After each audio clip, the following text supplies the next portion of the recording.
Salutations chers spectateurs, auditeurs, on se retrouve aujourd'hui pour une vidéo écologie. Est-ce important ou délirant?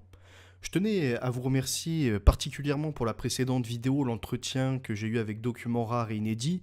Vous avez été nombreux à aller chez lui mettre des commentaires, mettre des likes et également pareil chez moi, j'ai eu de nouveaux abonnés, j'ai eu des likes et énormément de retours positifs. Donc je vous remercie, hein, c'était quand même une immense interview qui a duré quasiment 5 heures. Aujourd'hui, on s'intéresse à l'écologie, hein, qui fait toujours suite aux précédents épisodes, ou en tout cas aux précédents directs sur divers sujets, la sécurité, la société, les cités, maintenant l'écologie peut-être avec les passes, et on verra par la suite le contrôle de ceci par la géo-ingénierie. Pour aborder ce sujet, on va se lancer sur les alertes du GIEC, des impacts irréversibles. Ils alertent sur les effets du changement climatique. Alors le GIEC, c'est un groupe d'experts intergouvernemental sur l'évolution du climat, qui a été créé en 1988 en vue de fournir des évaluations détaillées de l'état des connaissances scientifiques, techniques et socio-économiques sur les changements climatiques, leurs causes, leurs répercussions potentielles et les stratégies de parade. Nous verrons d'ailleurs qu'ils ne sont pas tous en accord sur les causes et en accord sur les solutions qui pourraient être apportées. Et le GIEC en est rendu à son 6e rapport d'évaluation. Ils ont déjà produit 3 rapports spéciaux et un rapport méthodologique sur les inventaires nationaux de gaz à effet de serre. Et ils ont travaillé au 6e rapport d'évaluation. En 2016, déjà, ils en parlaient, hein, à leur 43e session. Le GIEC est convenu que le rapport de synthèse afférent au 6e rapport d'évaluation serait achevé en 2022, à temps pour le premier bilan mondial prévu au titre de la CCNUCC. Il s'agira pour les pays d'évaluer les progrès qui ont été accomplis en vue de réaliser leur objectif qui est de contenir le réchauffement climatique, donc le réchauffement mondial, bien en deçà de 2 degrés Celsius, tout en poursuivant l'action menée pour limiter la hausse des températures à environ 1,5 degrés Celsius. Les contributions des 3 groupes de travail ont été présentées en 2021-2022. Tout d'abord, le GIEC affirme pour la première fois que la responsabilité de l'homme est certaine dans la cause du réchauffement climatique. C'est une nouveauté. Avant, on pouvait penser que c'était peut-être des cycles, que c'était peut-être dû à la nature, peut-être dû à des choses en tout cas, mais pas à l'intervention humaine. Mais si l'intervention humaine est mise en cause, faut pas laisser de côté les cycles naturels qu'on va observer après. Par les progrès de la climatologie et les données disponibles, le GIEC peut affirmer la responsabilité de l'homme, comme on l'a vu. Les facteurs naturels ont une contribution proche du néant dans le réchauffement du climat selon eux. On attribue aux activités humaines la hausse d'environ 1,1 degré depuis 1850 et d'après le GIEC, nous sommes très proches d'atteindre un point de non-retour, un point de bascule. Le réchauffement climatique s'apprête à atteindre plus 1,5 degré Celsius et dans son rapport, le GIEC présente un panel de 5 scénarios socio-économiques distincts. Ainsi, hormis le scénario le plus optimiste, le seuil du réchauffement climatique pourrait être atteint d'ici 2030, soit 10 ans plus tôt que la précédente estimation du GIEC. Et il nous est dit, un dépassement de 1,5 degré Celsius, même temporaire, engendrerait des impacts importants sur les écosystèmes tels que les glaciers ou les récifs coralliens. Le niveau de la mer augmente en raison du changement climatique, notamment à la fonte des calottes glaciaires.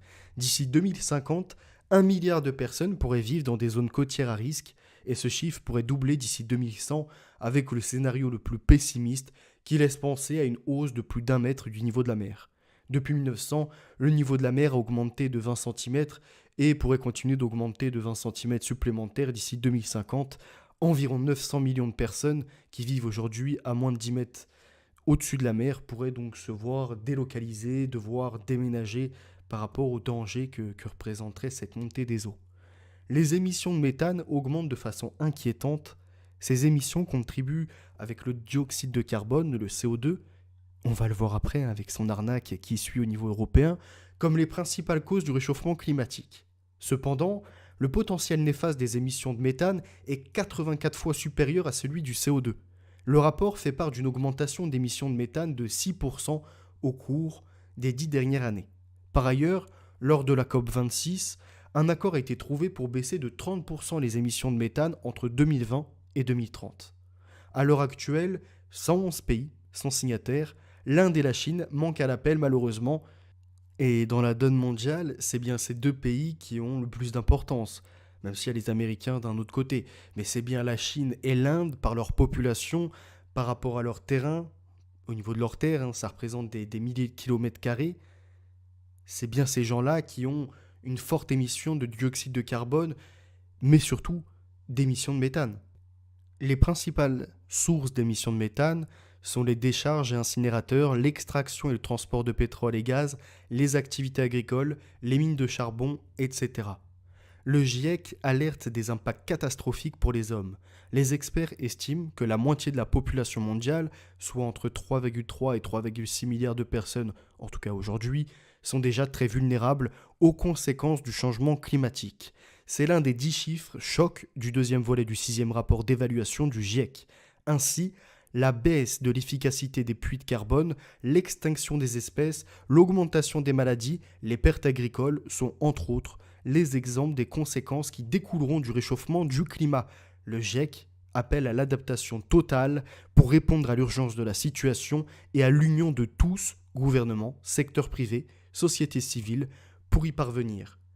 Étrangement, ce rapport ne va pas forcément soulever les OGM, ne va pas forcément soulever la pollution atmosphérique par les particules ultra fines, par la pollution des terres, par l'utilisation de produits phytosanitaires ou en tout cas de pesticides et compagnie.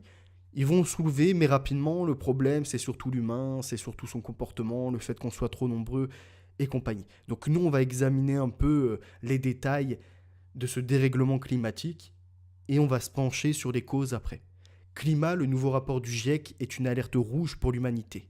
Le cri d'alarme d'Emmanuel Macron sur le climat. Réchauffement climatique, il fera aussi chaud à Paris en 2050 qu'à Canberra aujourd'hui.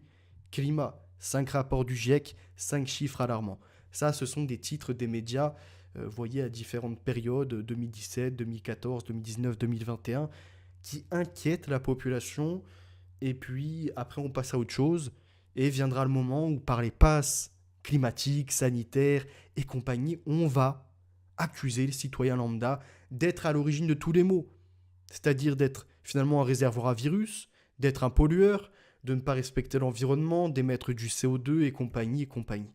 Alors que de grandes industries sont derrière ça, Monsanto, Bayer, de grandes expériences sont menées sur le climat, de grandes expériences encore sont menées sur les êtres vivants, sur la modification des insectes qui va après dérégler la biodiversité. On va voir tout ça, on va l'examiner. Climat. Et si la montée des océans engloutissait la statue de la liberté? Climat. Les météorologues brossent un tableau apocalyptique. Turbulences aériennes accrues, épisodes polaires et caniculaires toujours plus extrêmes, vagues géantes dans les océans, les spécialistes mondiaux du climat alertent, etc. Plus que 3 ans pour arrêter un changement climatique irréversible. Climat. Il y aurait 250 millions de réfugiés climatiques en 2050. C'est drôle parce que les réfugiés climatiques, on nous explique tout le temps que c'est dû au fait que ces populations ne peuvent plus, en tout cas, avoir de l'agriculture sur leur terre, ne peuvent plus se développer. Mais étrangement, on n'a aucun chercheur, aucun groupe qui finance, en tout cas, ces pays-là pour qu'ils puissent développer, que ce soit de l'agriculture sous serre, que ce soit de l'importation de denrées alimentaires, toute une logistique opérée pour pas forcer ces gens-là à déménager de chez eux ou en tout cas à quitter leur territoire. Parce qu'aujourd'hui, il existe de multiples solutions pour que ces gens restent dans leur pays et ne viennent pas dans nos pays, parce qu'une fois qu'ils sont chez nous, c'est pareil, problème de logement, donc on vient reprendre un peu plus sur les terres agricoles, ou en tout cas sur les terres en jachère, en pâture, et à ce moment-là, on a moins de biodiversité, on est nous aussi dans la problématique de changement climatique et compagnie. Alors là, vous avez différentes images qui résument un peu, en tout cas, le changement climatique. Les ouragans, les feux de forêt, les sécheresses, les inondations, les pluies diluviennes et d'autres faits encore météorologiques qui peuvent, en tout cas, voir le jour sur notre planète et qui s'accélèrent par les séismes, par les tsunamis, par d'autres ravages encore. Penchons-nous sur leurs causes naturelles ou non. On a des cycles naturels qui existent depuis des centaines d'années. Depuis quelques centaines de milliers d'années, le climat de la Terre oscille cycliquement, alternant des périodes glaciaires et des périodes interglaciaires selon des fréquences liées aux variations d'insolation de la planète, de la Terre. Cette apparente régularité a été interrompue par moments par des accidents climatiques courts mais intenses.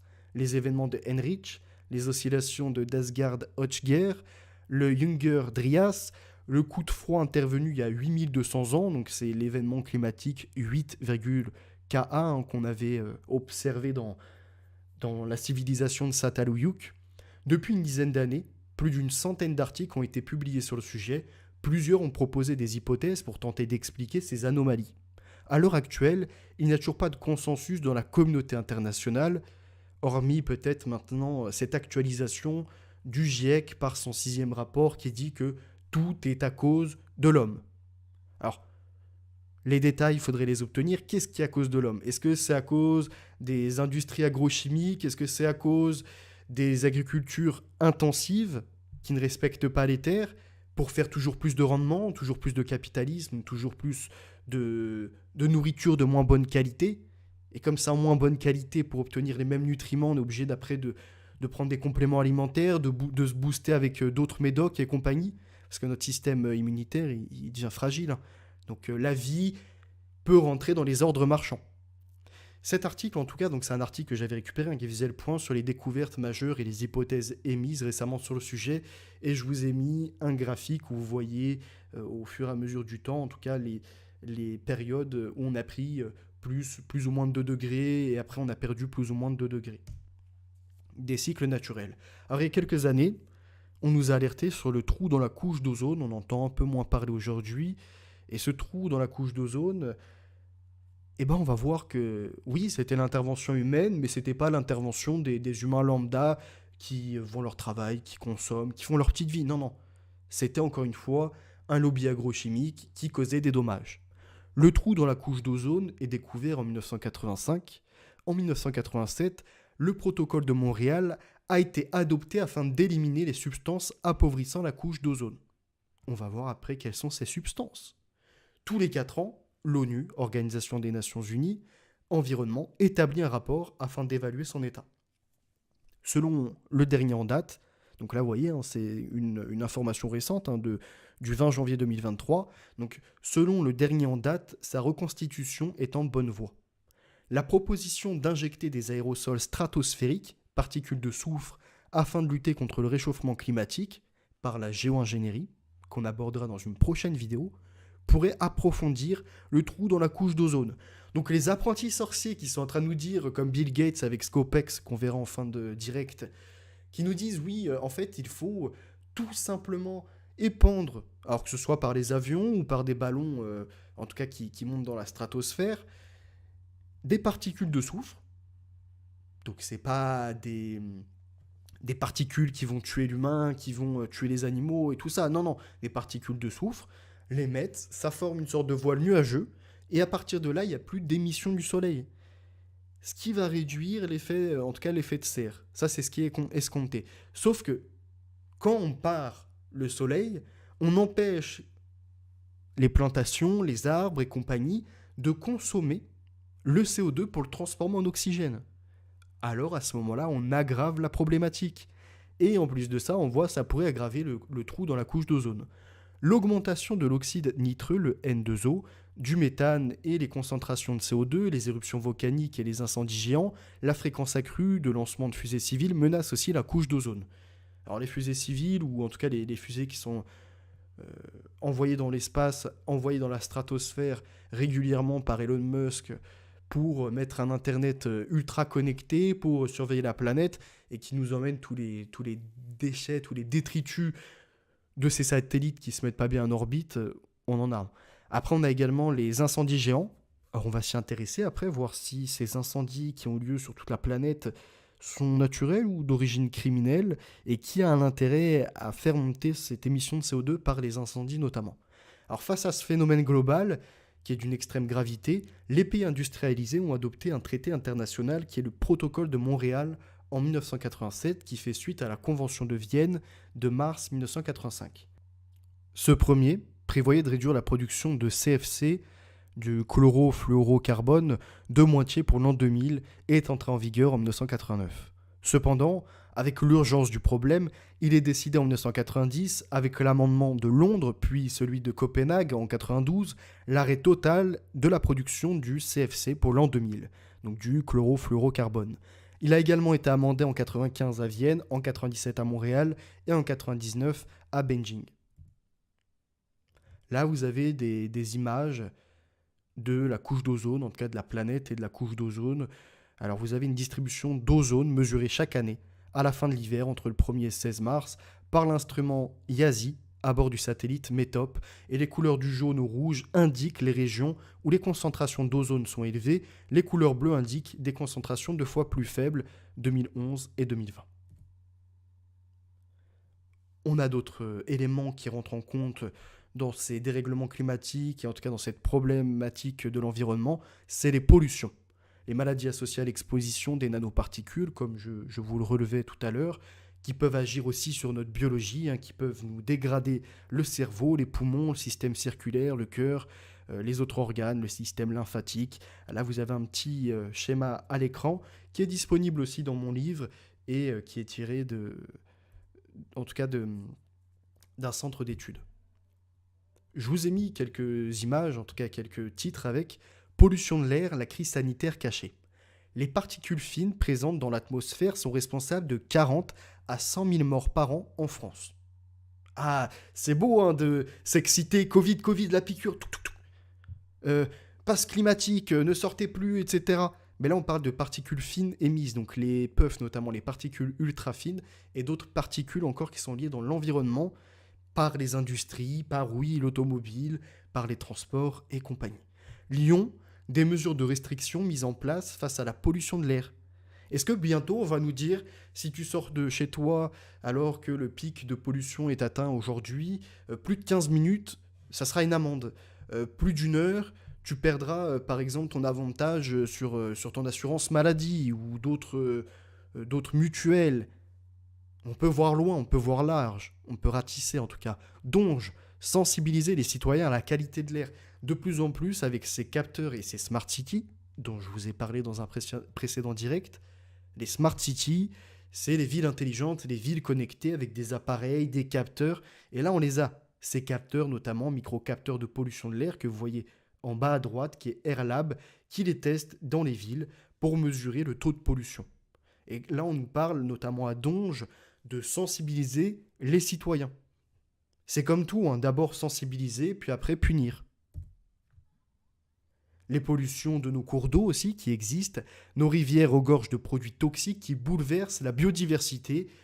On a de l'eau qui est puisée dans les rivières, qui va être après traitée, mise dans nos robinets ou encore nos systèmes de toilettes. En tout cas, le rejet des eaux va être traité, puis remis dans les rivières. Et ce qu'il faut savoir, c'est que dans le rejet des eaux, il restera toujours des nanoparticules de médicaments, des nanoparticules encore de virus, de bactéries et d'autres choses, de notre environnement, de notre propre pollution. Potentiellement, plus de 100 000 substances issues des activités humaines se retrouvent dans nos rivières. Dans nos rivières, ça veut dire que ça va se retrouver au niveau de la biodiversité, au niveau des poissons et dans tout cet écosystème. Les résidus prennent généralement la forme de micropolluants ou substances toxiques à très faible dose, dont les effets sur le long terme, en présence d'un cocktail d'autres molécules, sont peu ou pas connus sur l'homme. Et après, on va se retrouver, à un moment ou à un autre, à avoir ces poissons ou à avoir encore d'autres éléments naturels, d'autres êtres naturels qui vont se retrouver dans la nature et qui vont aller polluer, que ce soit donc les nappes phréatiques, que ce soit les champs à proximité ou d'autres choses encore qu'on va consommer plus tard. Les pesticides représentent les premières substances détectées dans les cours d'eau, logique, dans un pays où la surface agricole utile couvre la moitié du territoire. Leur concentration varie selon les saisons et les cultures présentes sur le bassin versant. Des herbicides sont souvent détectés, parmi eux le glyphosate et son produit de dégradation, car il est largement utilisé avant la mise en culture. L'astrazine aussi, produit pourtant interdit depuis 2003, s'ils se répandent plus rapidement en période de pluie, une grande partie des pesticides migrent de façon diffuse vers les eaux souterraines pour être restitués plusieurs années plus tard dans les eaux de surface. Au fur et à mesure que certains produits sont retirés du marché, le choix se restreint pour les agriculteurs, mais le problème de fond de la pollution des cours d'eau n'en est pas réglé pour autant. Les pollutions de nos cours d'eau, de nos rivières, regorgent de produits toxiques qui bouleversent la biodiversité. Il y a d'autres polluants bien présents, les rejets urbains mal filtrés.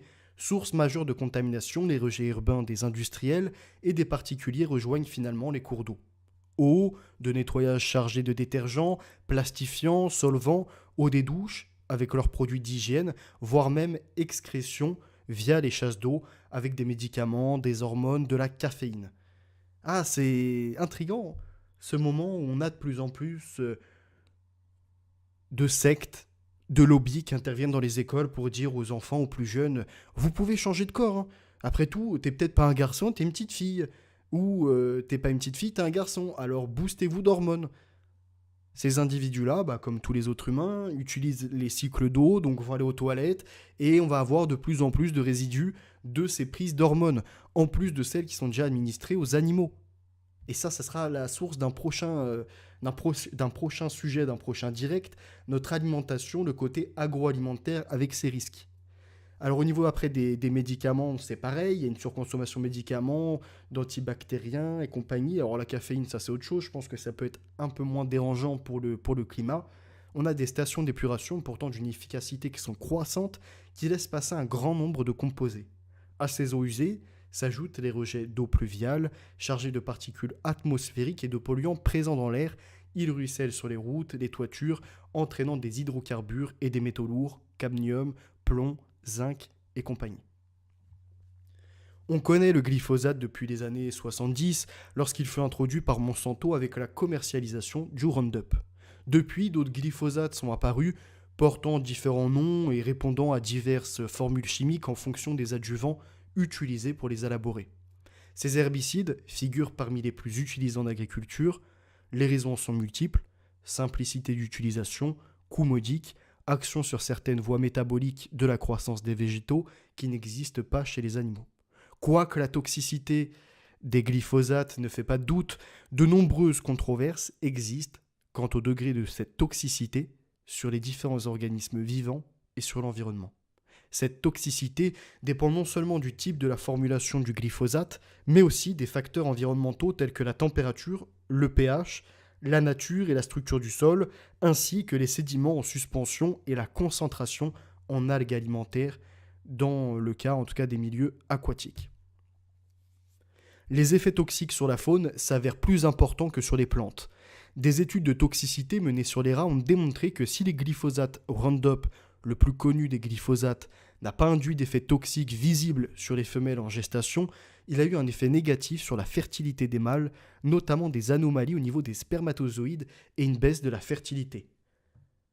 Ces entreprises, Monsanto et compagnie, qui à l'époque étaient sous l'emprise, ou en tout cas sous l'empire IG Farben, qui n'hésitaient pas à faire des sacrifices, qui n'hésitaient pas à faire des expérimentations sur les humains, ce sont les mêmes aujourd'hui qui sont en train de nous empoisonner, qui sont en train de baisser la fertilité pour nous emmener dans l'ordre marchand.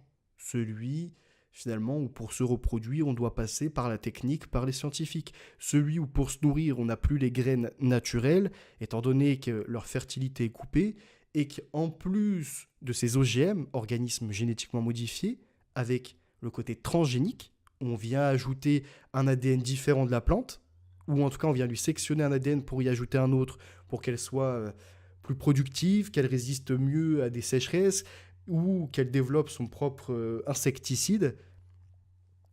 Et tout ça, ça va nous dégrader notre santé, dégrader l'environnement, et encore une fois, on devra payer les mêmes services. C'est-à-dire que d'un côté, Monsanto et d'autres peuvent nous abîmer la santé, et de l'autre, par Bayer et d'autres entreprises encore, nous vendent des solutions médicamenteuses.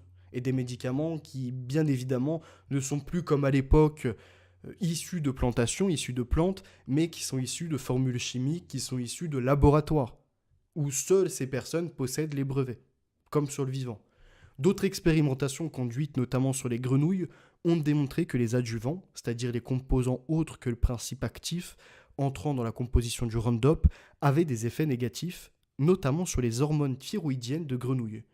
Alors l'hormone de la thyroïde, c'est quand même celle qui va réguler le système immunitaire. Chez la femelle, c'est aussi ça qui va permettre le développement du cerveau du bébé, qui va permettre le bon développement de l'enfant. de la période embryonnaire au fœtus jusqu'à ce que ce soit un bébé, si on commence à abîmer comme ça les gens, à abîmer comme ça la nature, parce que là moi je vous parle d'êtres humains, mais au niveau de la biodiversité c'est pareil. Si on enlève les grenouilles, si on enlève encore d'autres espèces de brataciens et de d'autres espèces encore, on va se retrouver avec une faune et une flore complètement artificielles, parce qu'elle ne tiendra plus naturellement. On a d'autre part noté un impact plus important des glyphosates sur les oiseaux sauvages que sur les oiseaux domestiques. Chez ces derniers, le facteur de son accumulation dans l'organisme est relativement faible car ils sont moins directement exposés à ces substances. Des études ont montré que le glyphosate possède un potentiel perturbateur affectant les microbes du sol. Il faut toutefois souligner que l'absorption, la dégradation et la lixiviation, c'est-à-dire la perte des éléments minéraux par lessivage des sols causés par les glyphosates, varient selon les types de sols. Beaucoup reste encore à comprendre dans ce domaine. 4 questions pas si bêtes sur le 7e continent de plastique. Autre pollution, la pollution des plastiques, des rejets qui sont dans la mer. C'est-à-dire qu'on ne traite pas le recyclage de ces plastiques. Énormément de pays vont directement s'en débarrasser en pleine mer pour éviter de payer ces centres qui retravaillent le plastique, qui en tout cas essaient de lui donner une seconde vie, qui permettent de ne pas polluer la terre, qui permettent de ne pas polluer les eaux. C'est-à-dire que le recyclage, c'est pas 100% bénéfique, on va s'en sortir et puis il n'y a plus de déchets, il n'y a plus de problème. Non, mais ça permet de limiter la pollution sur un petit secteur et d'essayer de redonner une nouvelle vie à ces produits. Et là, on le voit, que ce soit les poissons, que ce soit les tortues, il y a énormément de problèmes avec les rejets de plastique, avec les rejets de filets, et on ne sait pas quoi faire. Là, il est quand même question d'un 7e continent, des centaines de milliers de tonnes de déchets microscopiques qui se sont accumulés au beau milieu des océans et représentent un désastre écologique.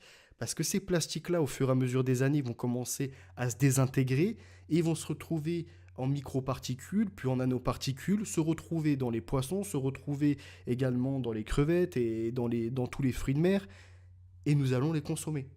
Et en plus des bouteilles d'eau où il y a déjà des microparticules, des nanoparticules de plastique, on va se retrouver avec de l'alimentation remplie de ces particules de plastique qui vont venir dégrader la santé et qui, par la suite, dégradent tout le reste. En gros, on est en train de niquer, de tuer toutes les chaînes alimentaires et, par la même occasion, de nous exterminer nous-mêmes. Le 7e continent pourrait-il être amené à disparaître ?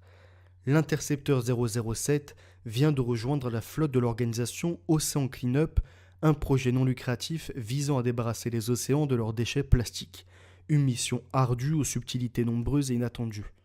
Vous avez l'appareil sous les yeux, l'intercepteur, où vous avez ces sortes de 2 barrières sur le côté qui permettent de bloquer les déchets dans cet espace-là pour pouvoir après les traiter, les absorber et les ramener sur la terre ferme pour qu'après ils suivent un recyclage ou en tout cas qu'ils soient conditionnés dans des endroits spécifiques pour ne pas polluer les océans ou la terre. 80% des déchets plastiques qui arrivent dans les océans viennent des rivières. Ce sont principalement des objets à usage unique, expose Boyan Slat, fondateur et directeur général d'Ocean Cleanup. C'est pour cela que nous utilisons des intercepteurs comme le collecteur 007. L'expédition 7e continent. En mai 2014, une équipe de marins et de scientifiques est partie en expédition pour étudier ce 7e continent, un gigantesque tourbillon de déchets en plastique dont nous sommes tous responsables. Le 7e continent en chiffres, 3,5 millions de kilomètres carrés, un tiers de l'Europe, 6 fois la France, 750 000 débris par kilomètre carré. Découvert en 97 par le capitaine Charles Moore. Là, ça pose une réflexion. En 97, c'est découvert et on nous alerte en 2014 et un peu après, on laisse passer comme ça quelques décennies tranquillement en se disant ça va continuer à s'accumuler puis on verra plus tard. Et puis on laisse ces entreprises parce que c'est des entreprises qui viennent polluer. Oui, il y a des particuliers. Oui, il y a des citoyens à travers le monde, il y a des êtres humains qui ne prennent pas conscience que quand ils jettent une clope ou quand ils jettent encore un bout de plastique ou une bouteille en plastique, ça va se retrouver dans l'océan et ça va détruire l'océan, ça va en tout cas polluer tout ça. Oui, il y a des gens comme ça. Mais la majorité, là, pour que ça forme un continent, il y a bien des entreprises carrément qui viennent déverser leurs déchets au lieu de payer. Elles passent directement par ces rivières et elles viennent les polluer. Composé de plastique à 90%, 80% des déchets proviennent de la Terre via les fleuves. 267 espèces marines sont affectées par cette problématique. Et on le voit, liste des 10 objets en plastique les plus couramment retrouvés parmi les déchets qui jonchent les plages d'Europe.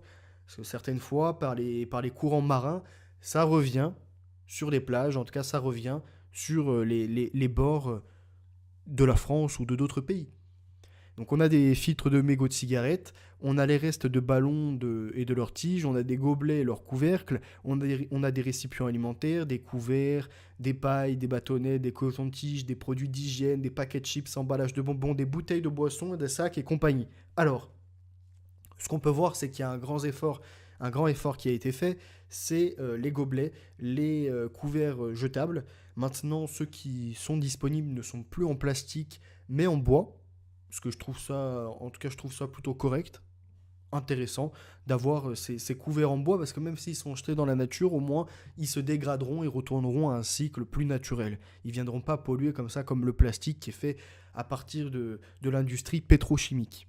Les cotons-tiges, aujourd'hui, il en existe en bois et le bout est donc du coton. Donc pareil, ça pollue un peu moins. Je dis pas qu'il faut les jeter comme ça à la mer, mais que si ça se retrouve à la mer, c'est moins problématique que des ballons en plastique, des gobelets en plastique, des pailles qui se retrouvent après dans les narines de ces pauvres tortues ou d'autres encore qui se retrouvent à absorber ces particules. Vous voyez, il y a des efforts qui ont été faits quand même ces dernières années et vous avez toujours les râleurs, par contre, pour dire oui, on n'a plus notre paille en plastique, c'est décevant, on n'a plus nos couverts pour aller faire le pique-nique. Enfin, organise-toi différemment, je veux dire, j'en ai fait des pique-niques même plus jeunes. On n'était pas obligé de prendre le truc qui se jette à la poubelle pour pas nettoyer, pour pas faire nettoyage. J'ai arrêté un peu cette flemmardise. Donc il y a des politiques qui sont menées que je trouve totalement acceptables, qui sont concrètes et qui, oui, font avancer les choses certaines fois. Que ce soit pour les récipients alimentaires, que ce soit pour les couverts, que ce soit encore pour les gobelets, pour ce genre de choses. Mais tout ceci, en réalité, aurait pu être bloqué, aurait pu être changé à la racine. On avait en France et dans d'autres pays des consignes. Ces bouteilles en verre, où vous veniez, et puis bah, vous aviez des distributeurs spécifiques pour la limonade, pour des sirops ou pour d'autres choses encore, même pour de l'eau. Alors oui, après il y a les transports. Au niveau des transports, peut-être que c'est un peu plus compliqué. Mais enfin bon, il faut faire des efforts. La valeur d'un dépôt consigné soit un emballage facturé provisoirement pour être remboursé quand il sera rapporté. Alors vous avez la consigne dans les stades, plutôt sur des gobelets en plastique en général, ou quand ils sont ramenés, bah, vous retrouvez vos 2 euros, vos 3 euros. Vous avez des consignes qui, à mon sens, étaient beaucoup plus intéressantes, celles dont je vous parlais avant, les bouteilles en verre. En plus, le verre est quelque chose quand même de recyclable, beaucoup plus que le plastique, pollue beaucoup moins. Et il y avait cet intérêt aussi au niveau de la conservation, que ce soit de l'eau, du sirop, que ce soit de d'autres en tout cas boissons. Il n'y avait pas ces éléments, ces nanoparticules de produits chimiques qui se retrouvent dedans, on voyait de plastique. Non, c'était beaucoup plus naturel. Il y a d'autres solutions, hein. Le tri, la collecte, comme on le voit, la séparation. Alors c'est beau hein, en ville, surtout les villes bobos un peu, écolo, vous voyez. Sac jaune, sac bleu et sac ci. Ok. Et puis tu vois les éboueurs passer et tout passe dans le même conteneur. C'est-à-dire qu'il n'y a pas de sac jaune, pas de sac bleu, t'as beau faire le tri, hein, ça va dans le même conteneur et ça va se retrouver dans le même centre de recyclage avec des grandes guillemets qui vont brûler tout ça. Mais vous avez quand même certains processus de recyclage de papier là qui ont un sens, qui sont intéressantes, où c'est naturel déjà à la base et en plus ça permet après de faire par exemple des mini bûchettes pour les foyers, c'est-à-dire pour les cheminées ou pour d'autres choses encore. Vous avez également une réutilisation, pourquoi pas pour en faire des palettes, une réutilisation pour en faire du papier qui à nouveau va servir pour les emballages extérieurs. Enfin, il y a vraiment un intérêt sur ça. Et vous avez des filtres qui, pareil, sont beaucoup plus naturels. Alors, je vous laisserai voir ça.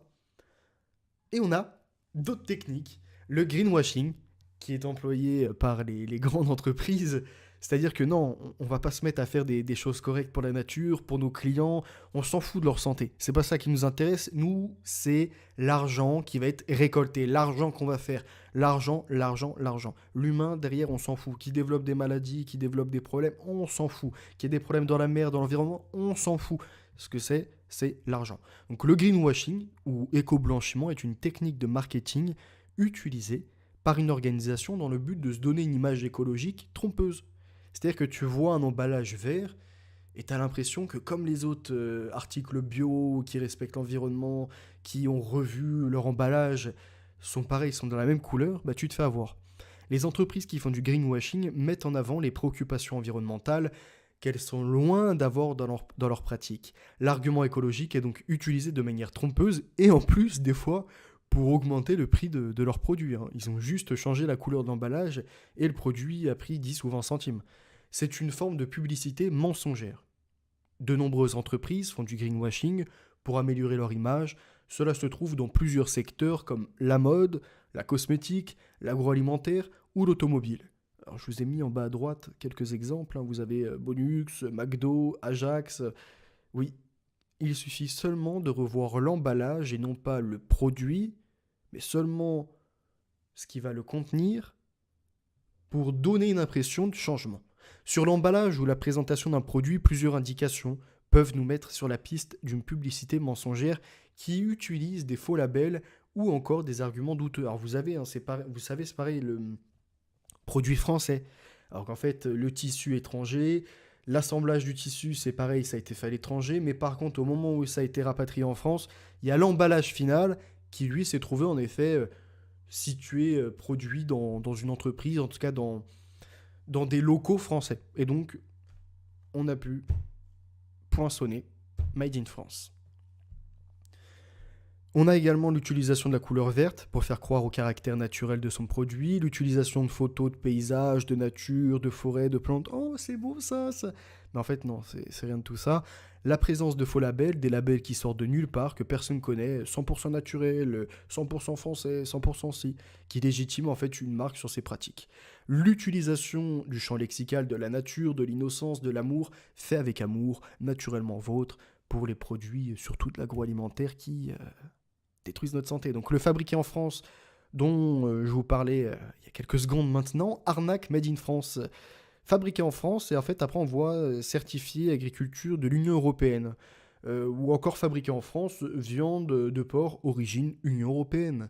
Et évidemment, mais ça a été assemblé en France. Donc fabriqué en France. Intéressez-vous d'ailleurs aux conditions de la viande européenne. Pour moi, la France, on est l'un des rares pays à avoir une qualité alimentaire à ce point-là, top, topissime, génial, excellente.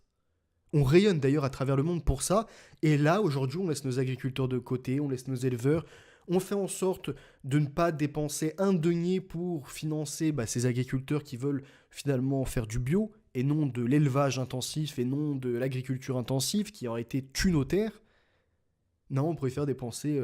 Allez, Zelensky, tu veux faire ta guerre? Tiens, attends, on t'envoie des chars, on t'envoie 1 milliard avec. Quoi, tu veux de la coke avec? Attends, on voit si le livreur est disponible. Afrique du Sud, vous voulez ça? Ok, on fait importer des... Enfin bref, on est dans une folie. La déforestation, un autre problème. Et là, un problème des bobos, encore une fois, ceux qui nous disent « Mangez pas de viande, vous savez, votre vache, votre poulet, ou encore d'autres animaux, les lapins et compagnie, ils polluent par ce qu'ils mangent, par l'espace qu'ils prennent, par ce qu'ils rejettent, notamment les vaches et le méthane. » Enfin bref, en gros, on nous explique tout ça, on nous rabâche ça, on nous dit maintenant il faut manger du soja et des insectes. Le soja, quand même, c'est l'une des principales causes de déforestation. L'huile de palme, pareil, on va le voir après. C'est un fait, l'alimentation est la première cause de la déforestation puisque 73% de celle-ci a lieu à des fins agricoles. Je vous mets une parenthèse. Il va y avoir un direct qui va être organisé sur la géo-ingénierie à la suite de celui-ci, et un autre qui sera basé sur l'agroalimentaire, sur notre alimentation, sur les OGM notamment, et on verra que les promesses des OGM, vous savez, les organismes génétiquement modifiés, parce que sans ça, on ne pourrait pas nourrir toute la planète, sans ça, on serait dans la famine. C'est faux. C'est faux. J'ai des études qui prouvent le contraire, et notamment des OGM sur certaines cultures en Argentine et au Canada, qui produisent 6% en moins sur les mêmes bases de terre que d'autres qui sont issues de graines naturelles. Et en plus, ces graines-là nécessitent d'avoir plus de pesticides, parce que Elles sont modifiées pour produire des protéines, en tout cas des particules de résistance aux insectes, des sortes d'insecticides développés par la plante elle-même par cette modification de son ADN.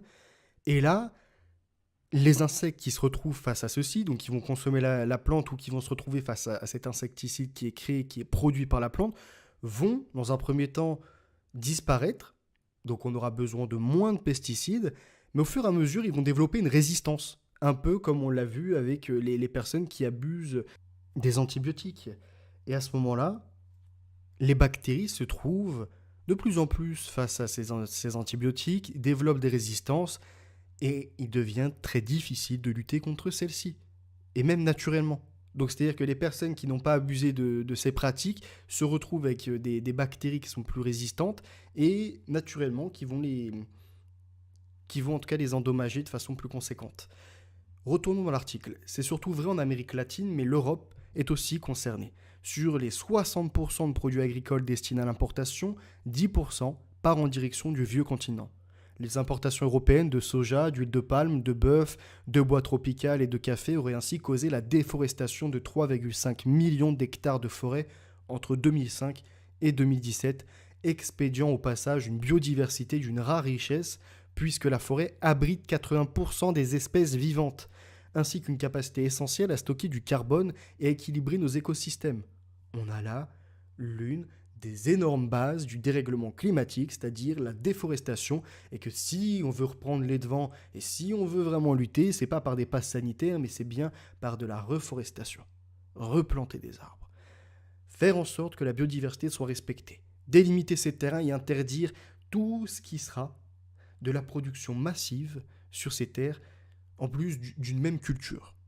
On peut y planter des arbres, pourquoi pas fruitiers, d'autres qui vont être des arbres pour la nature. Vous voyez, à partir de là, déjà, on pourra obtenir des récoltes, peut-être moins importantes, mais qui serviront pour ces pays-là. Continuons. À la place, c'est la monoculture qui est privilégiée, soit un modèle qui épuise les sols et facilite l'érosion, sans compter les ravages provoqués par les pesticides dont les cultures sont arrosées. On ne devrait même pas parler d'agriculture intensive tant la méthode de production est liée à un principe d'extraction d'une ressource sans son renouvellement possible, s'inquiète Thierry Butonnier, lui-même fils d'agriculteur céréalier. Il a soulevé un lièvre. Il a soulevé l'un des fléaux de notre époque. L'un des premiers fléaux de notre époque. La déforestation pour en plus une alimentation de médiocre qualité. Abîmant les terres, le climat, l'environnement, la santé des consommateurs. Pourquoi l'huile de palme ? Pour la grande rentabilité. L'huile de palme est extraite à partir de la pulpe des gros fruits rouges des palmiers à l'huile. C'est un palmier qui a la plus grande rentabilité à l'hectare, explique la primatologue Emmanuelle Grundmann dans l'émission Circuit court sur Europe 1. Par ailleurs, sa récolte n'est pas mécanisée, donc c'est une main-d'œuvre manuelle qui coûte donc moins cher qu'une mécanisation. Des humains sous-employés qui sont moins bien vus qu'une machine. Vous avez l'image sous les yeux de ces plants, en tout cas de ces récoltes, pour après l'extraction de l'huile de palme. Des caractéristiques avantageuses, mais ce sont également ses propriétés qui font de l'huile de palme un produit particulièrement intéressant. C'est une huile qui est très stable, à haute température, donc pour les fritures, c'est parfait. En plus, elle est colorée, elle est orange parce qu'il y a beaucoup de caroténoïdes. Dans les pâtisseries industrielles, ça donne une jolie couleur. Oh, c'est beau, c'est encore commercial. Autre caractéristique, elle ne rancit pas. Tous ces avantages expliquent pourquoi, malgré ses dangers pour la santé et l'environnement, l'huile de palme est la plus consommée au monde. Rentabilité, rentabilité, rentabilité. Ils n'ont point faire de l'humain. Ils n'ont point faire de la terre. Ce sont des démons venus de l'enfer, ni plus ni moins. Déforestation, manger la forêt. De là à dire que nous mangeons des parcelles de forêt lorsque nous consommons de la viande issue de l'élevage intensif, il n'y a qu'un pas que l'ONG Envol Vert a franchi. D'après ses calculs, Un Français consommerait 352 mètres carrés de forêt par an, soit 2,4 millions d'hectares digérés chaque année par l'Hexagone. Ce grignotage incessant est notamment provoqué par l'augmentation continue de notre consommation de viande, multipliant par 4 la production de soja au cours des 40 dernières années. Résultat, un Européen mange aujourd'hui 85 kg de viande en moyenne, ingérant ainsi indirectement 61 kg de soja. Alors, oui, c'est plutôt lié aux volailles, mais je vous ai mis derrière des bovins, c'est pas pour rien. C'est parce qu'aujourd'hui, encore une fois, par ces pratiques du commerce et de la rente, toujours l'argent, l'argent, l'argent, on surproduit, on surconsomme et on gaspille en masse. C'est-à-dire qu'un industriel qui va voir qu'il ne peut pas rentabiliser son produit, il va préférer jeter que de donner, ou en tout cas que de vendre au rabais. À ce moment-là, on a d'un côté un gaspillage, d'un côté une surconsommation, ce qui fait qu'on entre dans des difficultés, et là on vient nous taper dessus en disant regardez, vous grignotez les forêts. On va vous mettre un quota pour savoir combien de viande vous devez manger par semaine. Et c'est exactement comme pour le reste. C'est-à-dire qu'on nous emmène vers des modèles, en tout cas alimentaires, qui vont être contrôlés. Est-ce qu'on aura par-delà une assurance? Ça reste à voir. Pour une fois, ce n'est pas le bœuf qui se trouve donc sur le banc des accusés. Quand il s'agit d'empreintes forêt, c'est le poulet qui est pointé du doigt puisque 50% du soja est destiné à alimenter nos volailles dont la viande est la plus consommée dans le monde. De quoi donner une autre couleur à la pyramide de nuggets promise pour le déjeuner. À travers la forêt de plumes, on invite les personnes à regarder la forêt d'une autre manière et à prendre conscience que la manière dont on mange la viande ainsi que le type de viande qu'on consomme ont une influence sur la déforestation et ceux qui habitent la forêt, explique Thierry Boutonnier. En plus de la faune et de la flore, de nombreux activistes sont assassinés en Amérique latine parce qu'ils luttent contre ce qu'ils perçoivent comme une atteinte à l'environnement. Alors, on va encore montrer du doigt les mêmes personnes, les Européens, ces Américains. Par contre, du côté chinois, qui sont en train de fabriquer un endroit où il y aura 1,2 million de porcs, enfin ils parlent de 600 000 porcs, mais qui pourraient aller jusqu'à 1,2 million de porcs qui ne verraient jamais le jour. Là non, faut pas en parler de ces gens-là. Faut les laisser consommer comme ils veulent. Alors maintenant, on nous a montré ce que représente un bœuf, ce que représente un porc, un poulet et des insectes. Et on nous dit, c'est 16 800 litres d'eau pour 1 kg de protéines de bœuf. C'est 10 hectares de terre. Pour un porc, c'est 5 800 litres d'eau et 3 hectares de terre. Pour un poulet, c'est 5 200 litres d'eau et 2,5 hectares de terre. Alors, hectares de terre, c'est la production de ce qu'ils vont consommer. Et l'insecte, c'est 800 litres d'eau et 1 hectare de terre.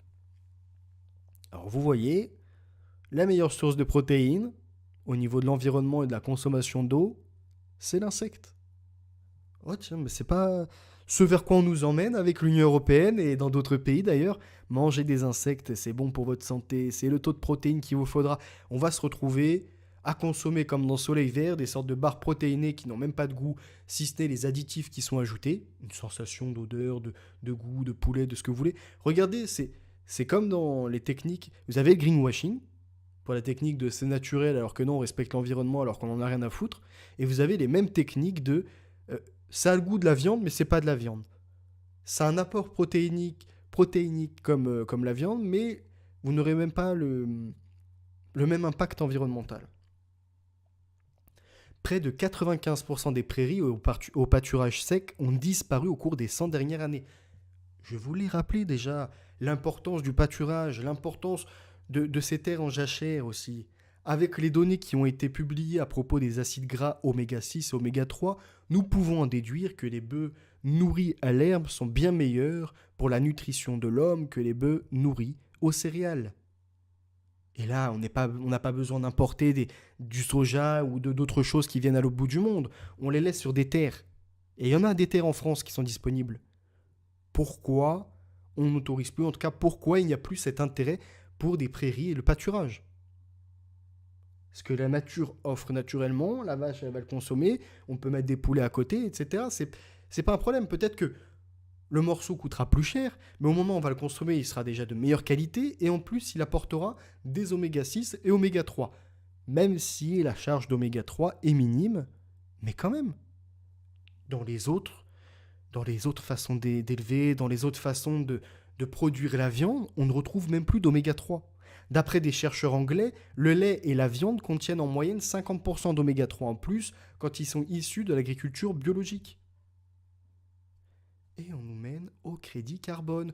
Je vous avais partagé cette vidéo Survivre aux crises de Jacques Attali, où je vous lis certains passages, et on nous parlait du gaspillage. Et récemment, je me connecte sur les informations des politiques, vous savez, des ministres qui parlent pendant des heures pour rien dire. Et là, il y en a une qui explique qu'on va devoir passer sous les 2 tonnes d'émissions de carbone par habitant. Et je me suis dit, waouh, ça me rappelle ce que j'ai lu récemment. Alors je retourne, je me dis, attends, ça c'est dans un livre de Jacques Attali. Et je me dis, mais oui, je l'ai lu aux abonnés. Donc c'est la vidéo Survivre aux crises Jacques Attali. Et dedans, à la page 94, il nous met ceci. Les émissions de carbone, de gaz carbonique, représentent aujourd'hui en France 9 tonnes annuelles par habitant et 23 tonnes aux États-Unis par habitant. Si la moyenne mondiale ne descend pas à 2,5 tonnes par habitant, cela engendrera une crise climatique dont on vivra les conséquences sous la forme des températures extrêmes, de tempêtes de sécheresse, d'inondations avec les mouvements de population subséquents. Encore une fois, mouvement de population parce que t'émets trop de carbone. L'arnaque au carbone, on va la voir après, parce que c'est phénoménal.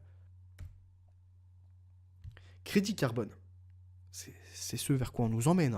La ressemblance entre les termes passe climatique et passe sanitaire ou passe vaccinal est voulue par le World World Forum, fondé notamment par Julian Huxley. On pourra revenir bien évidemment. L'Association de protection de l'environnement veut imposer une discipline climatique aussi sévère que la discipline sanitaire imposée aux Français avec les passes sanitaires et vaccinales. L'État français l'a exigé des Français. Pour faire face à la pandémie, il n'y a aucune raison qu'après ça, face à la crise écologique, le ou la prochaine présidente ne fasse pas preuve de la même discipline de fer pour sortir la France de l'impasse, explique Père Canet.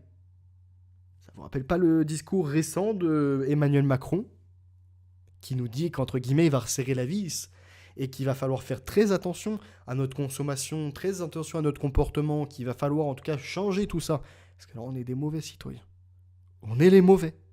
Et comme on regarde souvent à l'Est, en ce moment par rapport à l'Ukraine, regardons un peu plus loin encore. Oh, la Chine, crédit social, c'est ce qui nous attend les amis. Le directeur du plaidoyer du World One France, alors, je sais plus si c'est World One, enfin en tout cas c'est WWF. France confie également à RTL que la France est très en retard par rapport à ses voisins européens en termes de préservation du climat. Ils se foutent pas de notre gueule un peu ? Regardez les taux d'émissions de carbone, etc., comment ça a descendu. On est encore en train de nous taper dessus, alors que la Chine, la Russie, les Américains, bon, ils s'en sortent bien dans tout ça. Et puis d'autres pays, on ne citera même pas des pays africains.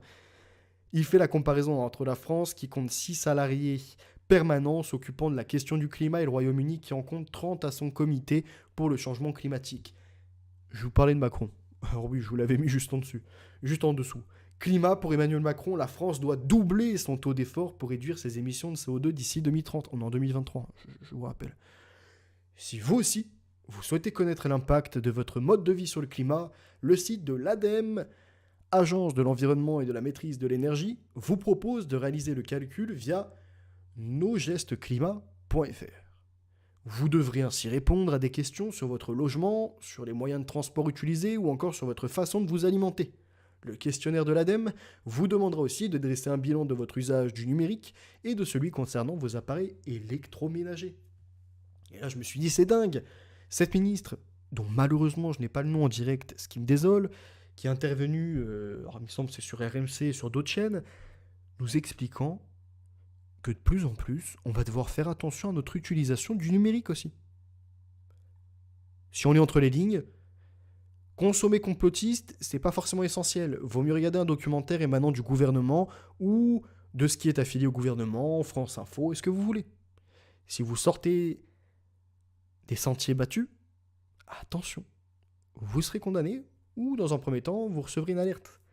Et comme de plus en plus, on va aller vers la levée de l'anonymat d'Internet, c'est-à-dire que vous serez obligé de vous identifier auprès de l'opérateur, auprès du fournisseur d'accès à Internet, FAI, alors vous n'aurez plus de liberté de consommer ce que vous voulez.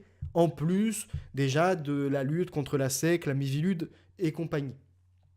On va voir, hein, tout ça, ça va s'enchaîner. Les passes et tout, c'était qu'une fenêtre d'Overton. Vous voyez, ils ont tenté, ils ont vu, pas de résistance, il y a bien l'expérience de 1000 grammes, ils sont soumis à l'autorité, suffit d'une blouse blanche, suffit d'une casquette de dirigeant, suffit encore d'avoir je ne sais quoi, quelles caractéristiques physiques ou en tout cas euh, d'habillement vestimentaire pour imposer sa pensée aux autres et mettre en place des applications de loi, des applications gouvernementales.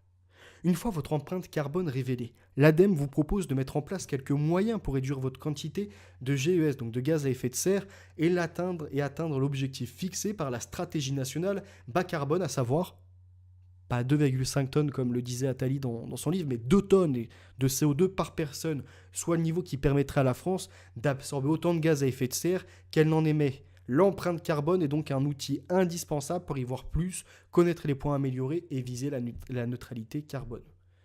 Alors, on a les crédits carbone pour les entreprises. Comment vendre mes crédits carbone? Et en fait, on voit que ce qui s'applique pour les entreprises va bientôt s'appliquer pour des êtres humains. En ouvrant votre compte CO2, vous pouvez calculer vos émissions de CO2 de votre logement et de vos voitures. Alors, je reviens sur le logement également.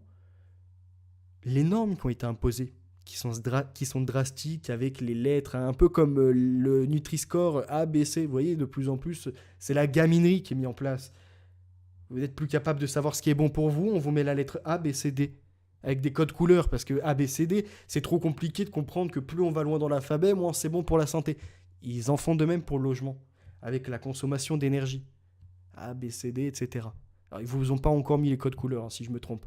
Mais en gros, ça a bloqué l'accès au marché de certains logements. Et on a une crise du logement en France qui est due à ça, mais qui est aussi due à l'immigration massive, qui fait que du coup, on a de plus en plus de personnes qui sont demandeurs de logement. Et les logements, avec les APL, aides pour le logement, ont fait augmenter les bulles spéculatives sur le prix des loyers. Ça va pas dégonfler de suite. Donc du coup, les gens sont dans l'incapacité de pouvoir se loger seuls, parce qu'il faut gagner quand même 3 fois le loyer, ou avoir des garants. Bref, toute une galère en France. Et au final, vous vous retrouvez peut-être moins prioritaire que des cas sociaux. Vous travaillez, mais comme vous travaillez et que le loyer est au-dessus de ce que vous pouvez vous payer, alors, en tout cas au-dessus de ce que vous pouvez vous payer selon leurs calculs, hein. C'est-à-dire que si vous mettez 500 euros, vous pouvez les payer les 500 euros parce que vous êtes honnête. Mais ils préfèrent mettre des cas sociaux en avant. Et ces cas sociaux-là, ils ne paieront pas, bien évidemment. Ou ils vont squatter, ils seront protégés par les lois. On voit très bien comment la France, petit à petit, sombre malheureusement, descend dans les abysses. Si vous réduisez ces émissions de gaz carbonique, vous recevez directement vos crédits carbone sur votre compte. Par exemple, si vous remplacez une voiture classique par une voiture électrique, vous évitez d'émettre environ 2 tonnes de CO2 dans l'atmosphère et vous recevez sur votre compte CO2 un crédit de 89,20 € vert. Jérémy Rifkin l'a parfaitement dit dans son livre Le siècle biotech. Il expliquait que par la suite, on arriverait à des prêts bancaires à taux vert. C'est-à-dire des prêts bancaires qui seront attribués à des taux plus intéressants à ceux qui sont conditionnés, en tout cas soumis, à des politiques environnementales. Les autres qui ne respectent pas ou qui ne veulent pas participer à ça se verront, oui, accorder un prêt, mais pas au même taux. Et ça va être pareil pour bien d'autres branches encore dont je vous parlais, notamment la santé. On reviendra dessus. Le siècle biotech, on reviendra dessus. Vous pouvez ensuite dépenser ces 89,20 € verts dans n'importe quel magasin avec votre carte carbone. On ne pouvait pas faire plus simple. Les crédits carbone sont transformés en une monnaie dédiée à la lutte contre le changement climatique. Alors ça, c'est une entreprise qui existe et qui propose ses services.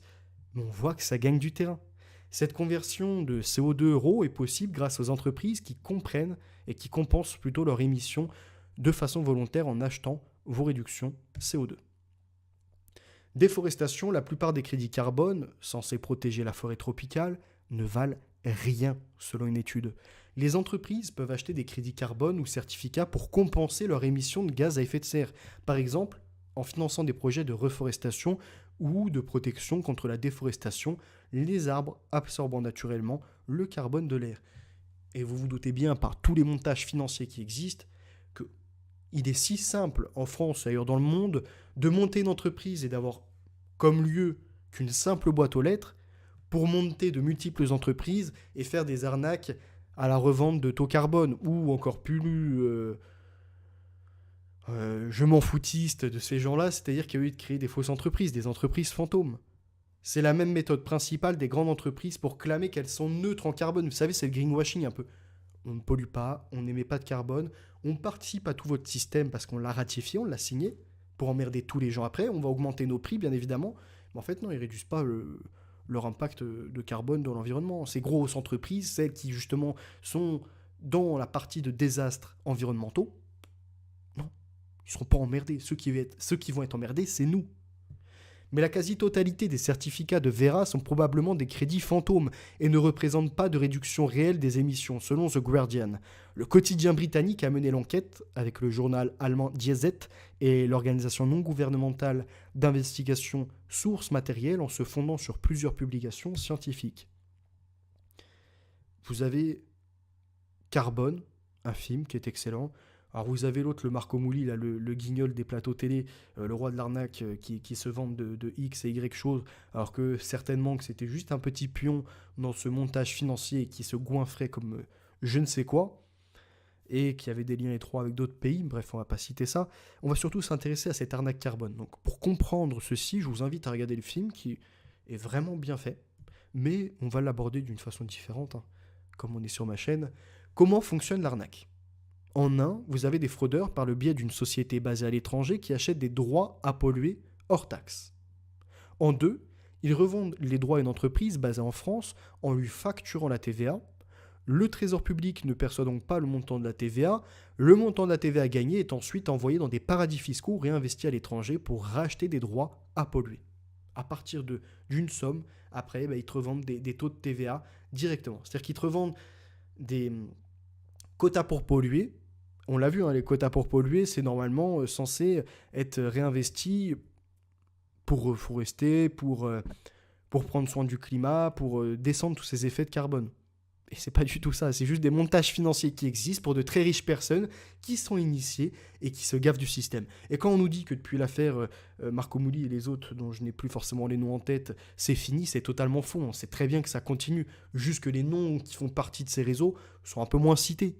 Et que, à ce niveau-là, des grands politiques ont dû manger. On parle de milliards quand même, hein. Ils ont dû manger, ils ont pas signé. La France n'a pas signé des contrats comme ça et pris des taxes carbone sans jamais les revoir.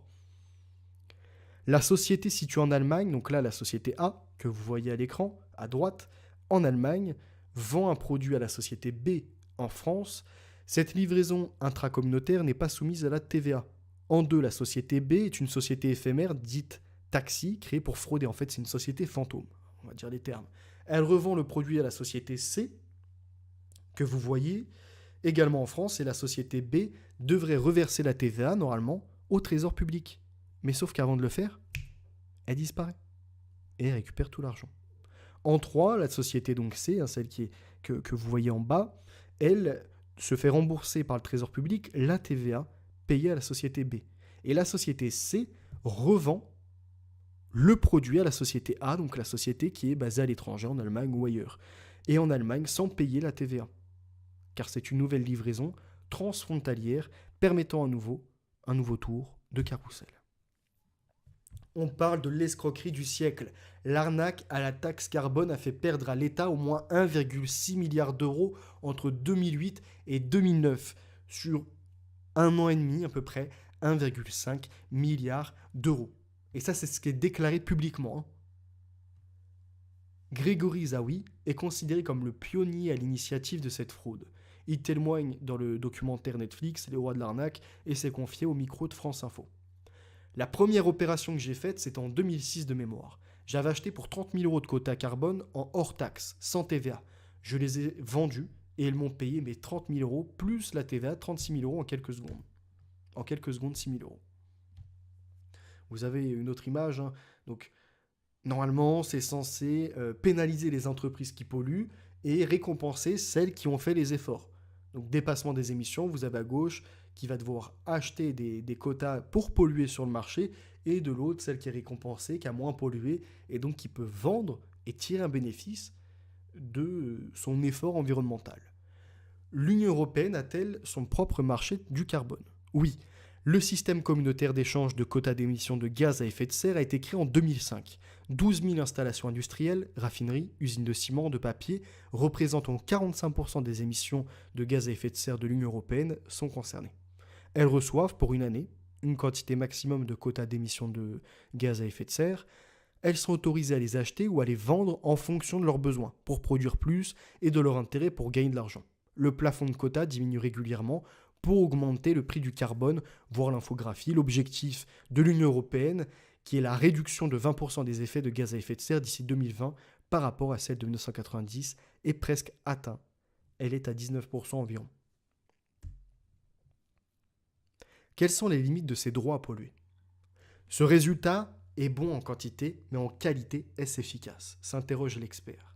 Pour préserver leur compétitivité, des secteurs fortement émetteurs de gaz à effet de serre bénéficient d'exonérations de réduction comme en France. Les transports aériens, fluviaux, les taxis, le transport routier de marchandises. Autre écueil, le prix de la tonne de carbone fixé par la loi de l'offre et de la demande.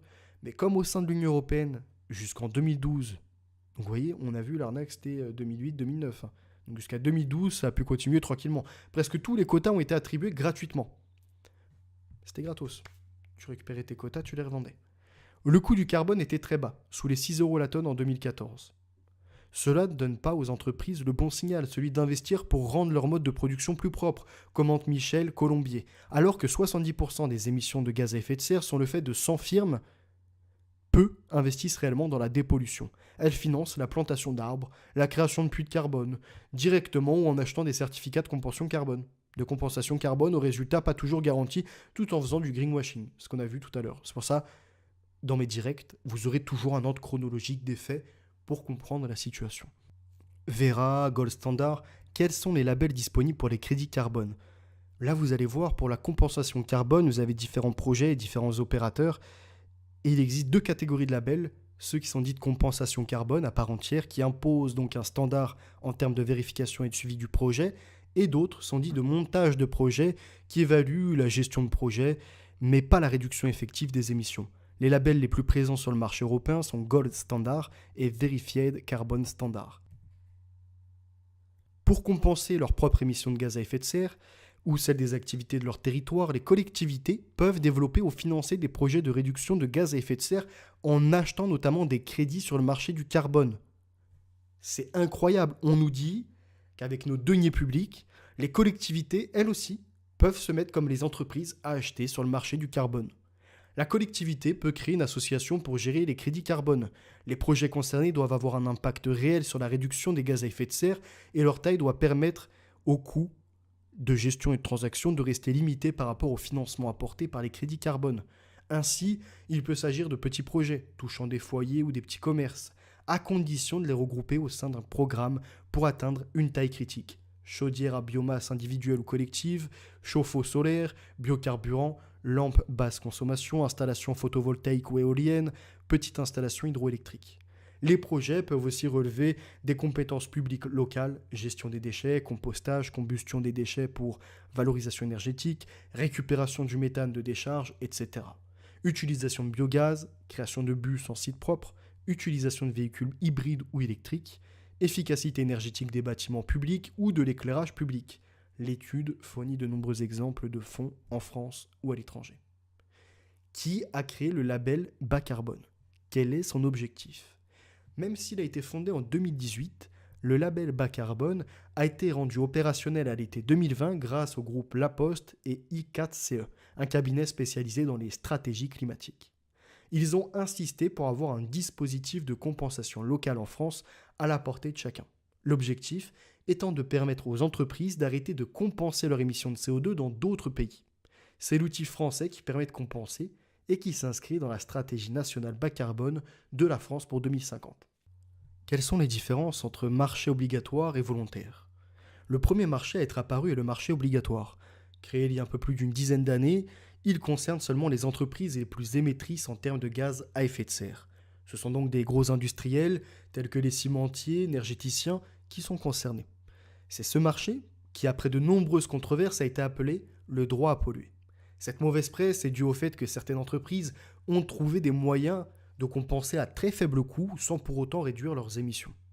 La compensation volontaire, elle, est différente de ce marché puisque c'est un dispositif qui, même s'il est calqué sur les mêmes rouages, s'ouvre à toutes les autres entreprises, quelles qu'elles soient, des toutes petites entreprises aux grandes entreprises. Ce sont elles qui en font la demande pour compenser localement. Quel est l'intérêt pour une entreprise? Je vous ai sélectionné deux éléments, en tout cas deux réponses. Le second est de s'adapter en avance aux marchés qui seront de plus en plus regardants par rapport à la thématique du carbone. À titre d'exemple, l'AFNOR travaille en ce moment sur une nouvelle norme ISO dédiée au management des gaz à effet de serre.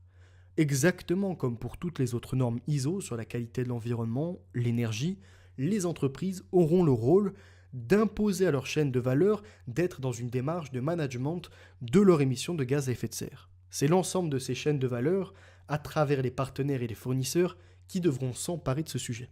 On constate déjà cette demande dans certains cahiers des charges des nouveaux appels d'offres. Le troisième est d'anticiper un durcissement des réglementations à l'échelle internationale. En France, il a été constaté que la moitié des émissions de gaz à effet de serre étaient liées à l'import. La Commission européenne est donc en ce moment en train de créer un mécanisme de compensation carbone aux frontières. Ce mécanisme obligera les importateurs à compenser à hauteur des produits carbonés qu'ils feront entrer sur le territoire. Dans cette tendance toujours grandissante, de nombreux autres mécanismes ont des chances de voir le jour. Ils modifieront de fait les habitudes et stratégies des entreprises, ce qui signifie que pour les importations alimentaires, on va payer plus cher.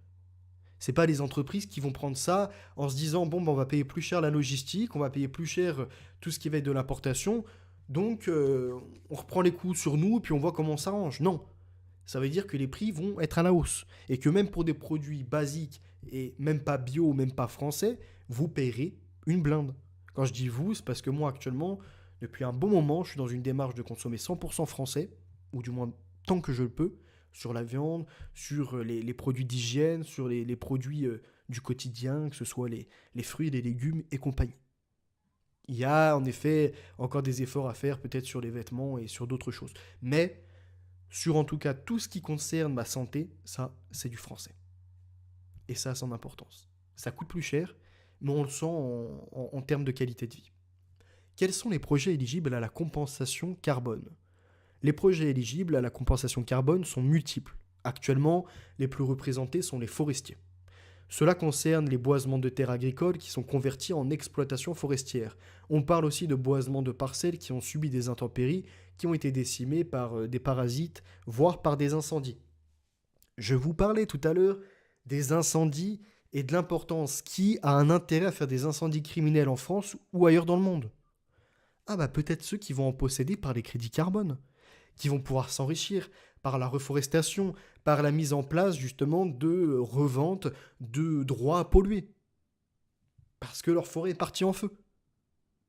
Et au même moment où les forêts partent en feu, les taux d'émissions de gaz à effet de serre augmentent. On comprend peut-être l'intérêt de certains. Parce que c'est vrai que c'est compliqué de remettre la main, ou en tout cas de mettre la main même sur un pyromane.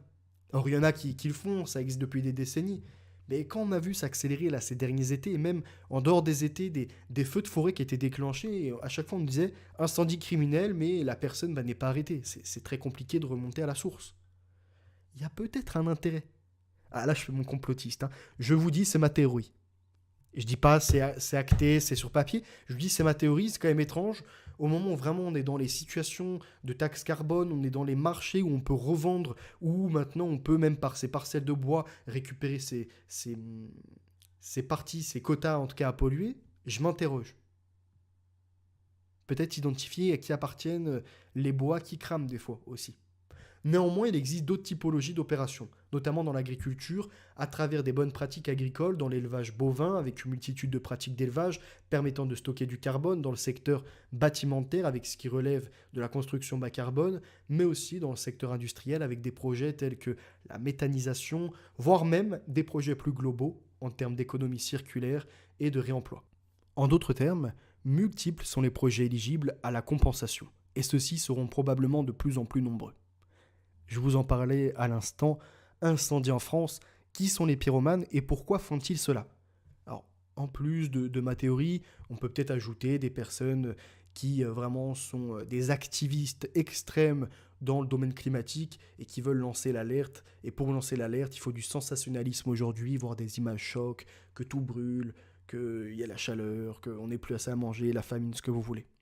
Avec plus de 25 000 hectares détruits par les flammes en juillet, les incendies en Gironde, en Bretagne ou encore en Ardèche ont comme dénominateur commun l'origine criminelle. Le ministre de l'Intérieur estime que 10% des 300 000 incendies recensés chaque année correspondent à des activités délibérées. Ce chiffre est probablement sous-estimé, car l'intention criminelle s'avère difficile à prouver. En Australie, une étude de 2011 va plus loin et situe ce taux entre 25 et 50% des incendies dont la cause est connue. Les incendies de forêt ont fait exploser les émissions de CO2 comme jamais auparavant. Des taux astronomiques de dioxyde de carbone ont été relevés cet été lors des incendies qui ont ravagé plusieurs régions du monde. C'est pour ça que vous comprenez un peu mieux là le début, là si on revient au tout début de mon direct. GIEC qui avertit, qui explique qu'on aura peut-être une augmentation de 1,5 degré Celsius temporaire, et que même temporaire sera des effets néfastes sur les glaciers et compagnie. Temporaire. Ils vous le mettent bien. Si ce que nous faisons, si en gros c'était l'action de l'homme et que c'était irréversible et qu'on était vraiment à un point de bascule, que c'était l'alerte comme il sonne, ça serait durable. Là, on nous parle de quelque chose de temporaire. Et on nous parle quelque chose de temporaire, on a des incendies comme ça, on a des pollutions des sols par les grandes entreprises. En fait, on a souvent les mêmes acteurs, comme pendant la Seconde Guerre mondiale d'ailleurs, tous ces criminels organisés contre les peuples. Alors oui, il y a des erreurs dans le livre de Claire Sévrac, mais oui, ce qu'ils sont en train de faire contre nous, c'est la guerre contre les peuples, pas contre un peuple. Ils ont la haine de tous les peuples. C'est-à-dire qu'ils sont pires encore que des Ariens, pires que d'autres civilisations qui ont existé, les Spartiates, tout ce que vous voulez. Eux, c'est pas uniquement ce qui est différent d'eux qui veulent exterminer, c'est tout le monde. Peut-être pour recréer un Homo Deus, on ne sait quoi. Et les dépenses de l'État pour l'environnement, elles cessent d'exploser. Elles ne cessent d'exploser. On voit d'année en année des budgets. Alors, la France surendettée, mais des budgets pour l'environnement qui deviennent des montagnes. Ça devient des éléphants. Pour les soignants, pour les populations sans abri, pour des logements, c'est des souris. C'est des petites souris qui sont disponibles. Pour l'environnement, c'est des éléphants. Pour les sociétés fantômes et compagnie, des éléphants. Notre analyse révèle que les dépenses favorables au climat ont doublé depuis 10 ans, passant de 15 milliards à 30 milliards d'euros par an, soit de 0,7% du produit intérieur brut à 1,3% du produit intérieur brut. Ces dépenses sont majoritairement réparties en 3 secteurs clés: la rénovation des bâtiments, la mobilité et la production d'énergie bas carbone. Le plan de relance a constitué une accélération inédite avec 5,6 milliards d'euros prévus dans le cadre du plan France Relance pour 2021. Ce qu'il faut savoir, c'est que par exemple, il y a eu des financements pour les changements de chaudière et que les chaudières ne sont pas aux normes du tout. J'ai une personne avec qui j'étais en contact, Gâteaux Locaux, qui a travaillé dans ce domaine-là et qui expliquait que c'était un désastre et qu'elles seront bonnes à changer dans même pas 5 ans ou 10 ans par l'encrassage qui est à l'intérieur et compagnie. Je ne vais pas rentrer dans les détails, c'est pas mon domaine de métier, j'ai échangé un peu avec lui et c'est pas la seule arnaque. Les panneaux photovoltaïques ou ce genre de choses, énormément d'entreprises qui ont pris des subventions, qui sont apparues comme une entreprise, c'est une personne morale. Quand elle fait faillite. Elle est pas poursuivie. Vous voyez, elle va devant le judiciaire, tout ce qu'elle a, les biens, les bâtiments, les véhicules, bref, tout va être vendu pour récupérer l'argent et tenter de rembourser. La personne qui a monté l'entreprise, peut-être, on dit bien peut-être, certaines fois, interdit pendant 5 ans ou 2 ans ou ce qu'on veut, de remonter l'entreprise. Au-delà, elle pourra remonter une entreprise et à nouveau refaire un montage financier ou à nouveau en tout cas arnaquer les gens en faisant des contrats sans avoir la durée de vie estimée, escomptée. Non, ça non. Il n'y a pas d'intérêt à ça. Autant prendre des subventions, autant mettre les gens dans la mouise. Toi, tu prends ton pactole et une fois que t'es bon, tu te barres à l'étranger ou t'as déjà investi à l'étranger ou même tu restes en France.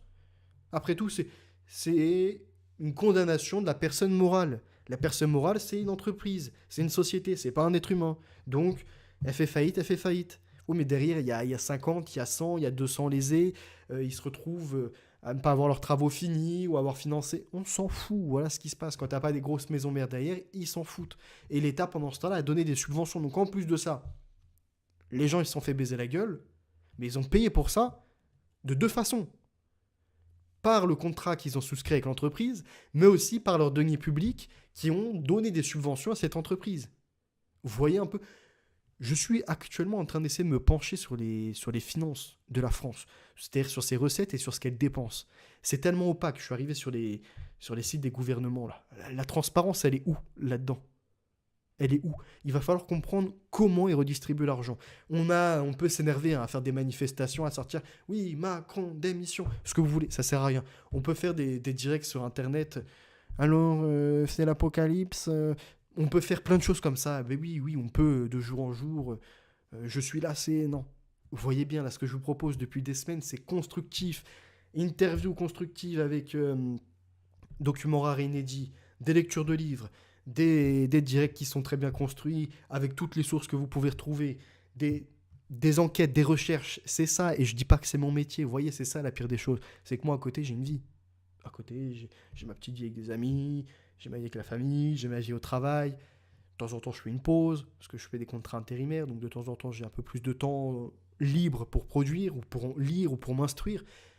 Mais je me dis, tous ces gens-là, là, qui en ont marre depuis des années, il y en a, ils ont 40 ans, 50 ans, 60 ans, ils savent que gueuler, en fait. Ils savent jamais mettre le nez dans les affaires.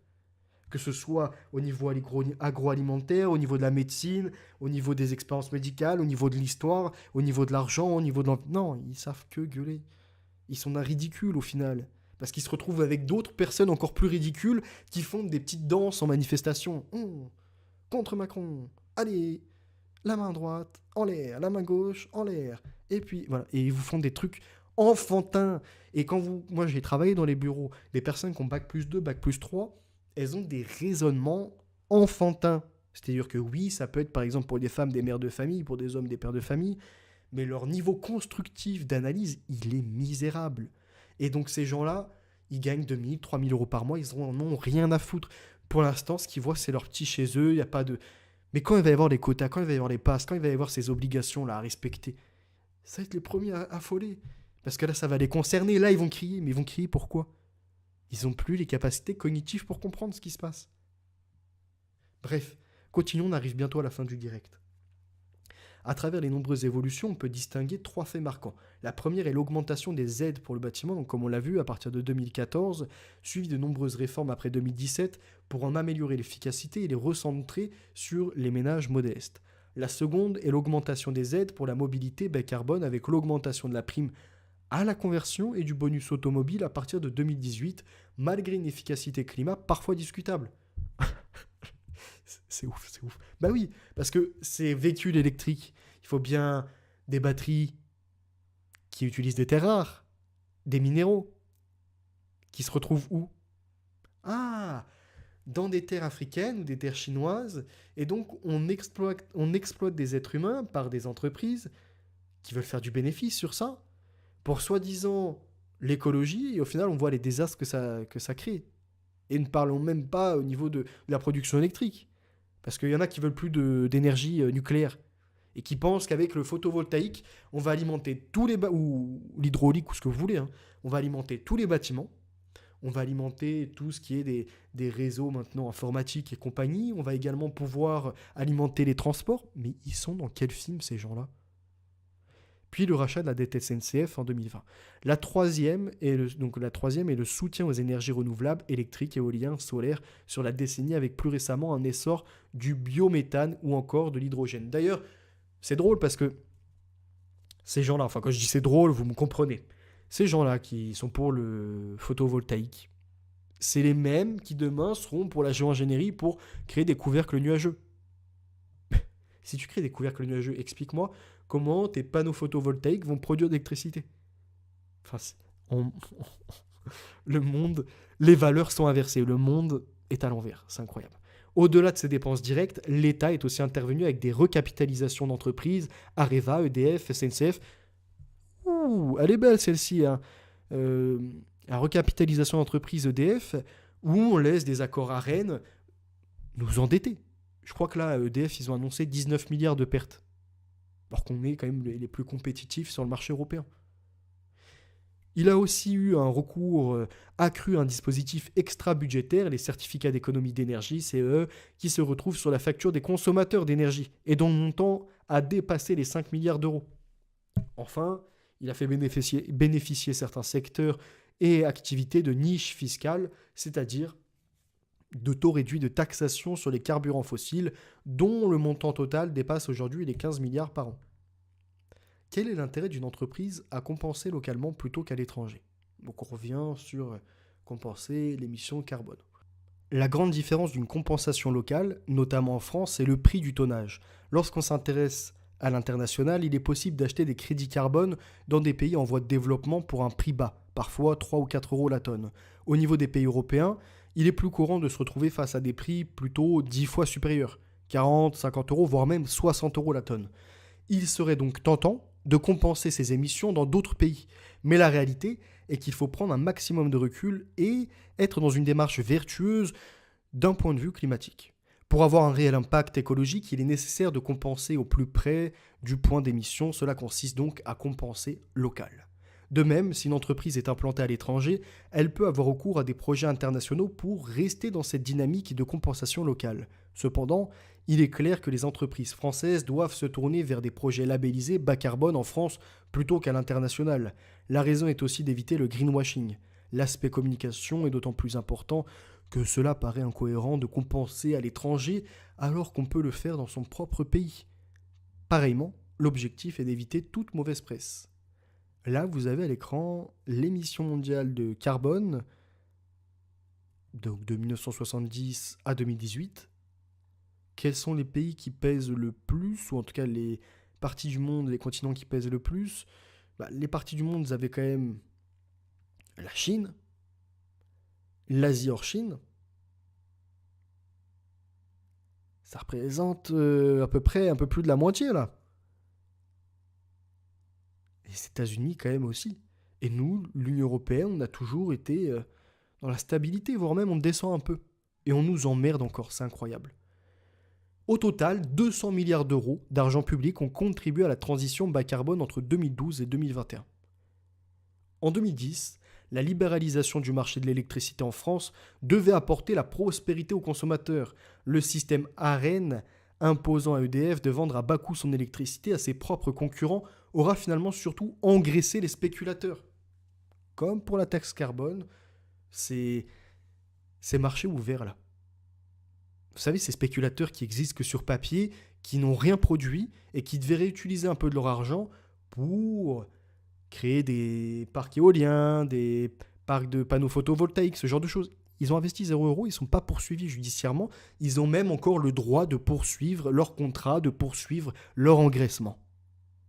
Au moment où les prix de l'énergie explosent, même certains libéraux remettent en cause le dogme de la libre concurrence dans le domaine de l'énergie. Entretien avec Fabien Gay, sénateur communiste. Et enfin, comme promis, car oui, la géo-ingénierie, ce n'est pas du complotisme, oui, la géo-ingénierie existe, elle a même été utilisée militairement par le passé, et nous assistons à des apprentis sorciers qui se jouent du climat. Alors, après les apprentis sorciers qui s'amusent de retravailler l'ADN, de créer des organismes génétiquement modifiés, voilà maintenant qu'après ça, s'être attaqué aux terres, s'être attaqué aux plantes, aux animaux et bien évidemment aux humains, ils s'attaquent au climat. On verra ça dans une prochaine vidéo. Et dans un autre direct, on reviendra sur l'agroalimentaire, sur la qualité de la nourriture que nous avons en France, sur ce qui est bon et mauvais. A très bientôt, c'était Vérité à venir, je vous remercie d'avoir été présent. On parlera du projet Scopex de Bill Gates. Ce n'est pas du complotisme, c'est la réalité. Ça fait mal à certains, oui, parce qu'ils ne veulent pas la voir. Mais nous, on va leur mettre devant. On va l'expliquer correctement, on va sourcer, mais on va leur mettre ça devant. Et pourront pas le nier. Je vous remercie d'avoir été présent. N'hésitez pas à liker, à commenter. Pour ceux qui regardaient ça en replay, à commenter. Ceux qui sont en direct, à repasser sur la vidéo après et à laisser un petit commentaire de ce que vous en pensez. C'est vrai qu'au cours de ce direct, je ne vous ai pas forcément lu. Mais en tout cas, j'ai tourné ça dans les conditions du direct. Et je tenais à vous partager cette information. Donc le climat, c'est pas délirant, c'est important. Mais on a un délire autour des industries, autour de la pollution qui, elle, est alimentée par certains acteurs.